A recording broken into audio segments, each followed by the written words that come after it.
একটি সর্বভারতীয় সংবাদ মাধ্যমের একজন সাংবাদিক কালনায় এসেছিলেন কালনার সাধের 1100 কোটি টাকার ব্রিজটাকে দেখতে। কিন্তু সেই অদৃশ্য ব্রিজকে দেখতে না পেয়ে উনি এখানকার কিছু স্থানীয় জনগণ এবং নিত্যযাত্রীদেরকে বিভিন্ন প্রশ্ন জিজ্ঞাসা করেছেন। কেউই তাকে সদুত্তর দিতে পারেনি। উল্টে এমন এমন কিছু উত্তর দিয়েছে আপনাদের হাসি পাবে। চলুন সেই কথোপকথন আপনাদেরকে দেখাই। যদি ভিডিও ভালো লাগে তাহলে শেয়ার করে সবার মাঝে ছড়িয়ে দেবেন। আর ব্রিজ হয়ে গেছে তো মিটিং এ বললো তো। তাহলে কি কোথায় ব্রিজটা কোথায়? ব্রিজ চোখে দেখতে পাইনি, ব্রিজ হয়নি ঢপ। আর ব্রিজ হয়ে গেছে তো মিটিং এ বললো তো।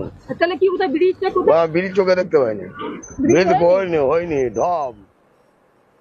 1100 কোটি টাকা দিয়ে কালনা শান্তিপুর ব্রিজ করে দিয়েছি। দুই জেলার মানুষ এবার 15 মিনিটে পৌঁছে যেতে পারবেন।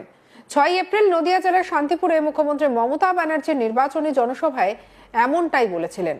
আবার পূর্ব বর্ধমানের কালনা মহকুমার সমুদ্রগড়ে জনসভায় বলেন 1100 কোটি টাকা দিয়ে ব্রিজ হচ্ছে। তিনি ঠিক কি বলেছিলেন আগে শোনাবো আপনাদের, শুনবো মমতা ব্যানার্জির কথা। এখানেও মনে রাখবেন, আমি কিন্তু একটা ব্রিজ করে দিচ্ছি, জানেন তো, 1100 কোটি টাকা খরচ করে কালনা থেকে শান্তিপুর 15 মিনিটে পৌঁছে যাবেন। অনেক কাজ শুরু হয়ে গেছে। কতটা হয়েছে গো? কাজ শুরু হয়ে গেছে, টাকা দিয়েছি 1100 কোটি টাকা। কালনা থেকে শান্তিপুর খুব তাড়াতাড়ি যাবেন। ওখানে 100টা শিবের মন্দির আছে, 108টা। আবার ওখান থেকে চলে এসে এখানে চলে আসবেন শান্তিপুরে। এখান থেকে নবদ্বীপ ধাবনা আছে, এখান থেকে ইস্কন আছে, কত ঘোরবার জায়গা। সেই ব্রিজের তথ্য অনুসন্ধানের চেষ্টায় আমাদের আজতাক বাংলা পৌঁছে গিয়েছিল কালনায়। প্রতিনিয়ত হাজারো মানুষের প্রতিদিন নদিয়া জেলা থেকে পূর্ব বর্ধমান জেলার ভাগীরথী নদীতে ফেরি পারাপার চলে।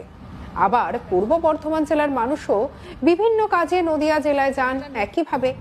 দীর্ঘদিন যেভাবে তারা যাতায়াত করছেন, এদিন গিয়েও কিন্তু দেখা গেল ফেরিঘাটে যথেষ্টই ভিড়। ব্রিজ দিয়ে কেন তারা যাতায়াত করছেন না এই প্রশ্ন তুলে তাদের অনেকেই আজতাক বাংলাকে সরাসরি জানান যে ব্রিজ কোথায়, সবই তো মিথ্যে। ভোটের আগে মিথ্যে প্রতিশ্রুতি আর চমক।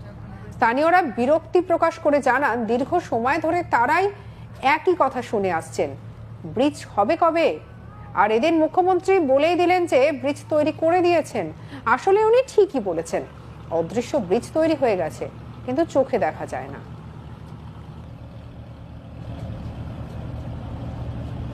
চলুন একজন ব্যবসায়ী কি জানিয়েছেন আমাদের কালি সুজাতাকে শুনবো। এখন আমরা ওপার শান্তিপুর থেকে আসলাম। আর কি করেন আপনি? আমাদের দোকান আছে একটা, বাস ওই দোকান থেকে যাওয়া আসা করতে হয় এখানে আমাদের। কোথাকার বাসিন্দা? আমরা যে কালনার।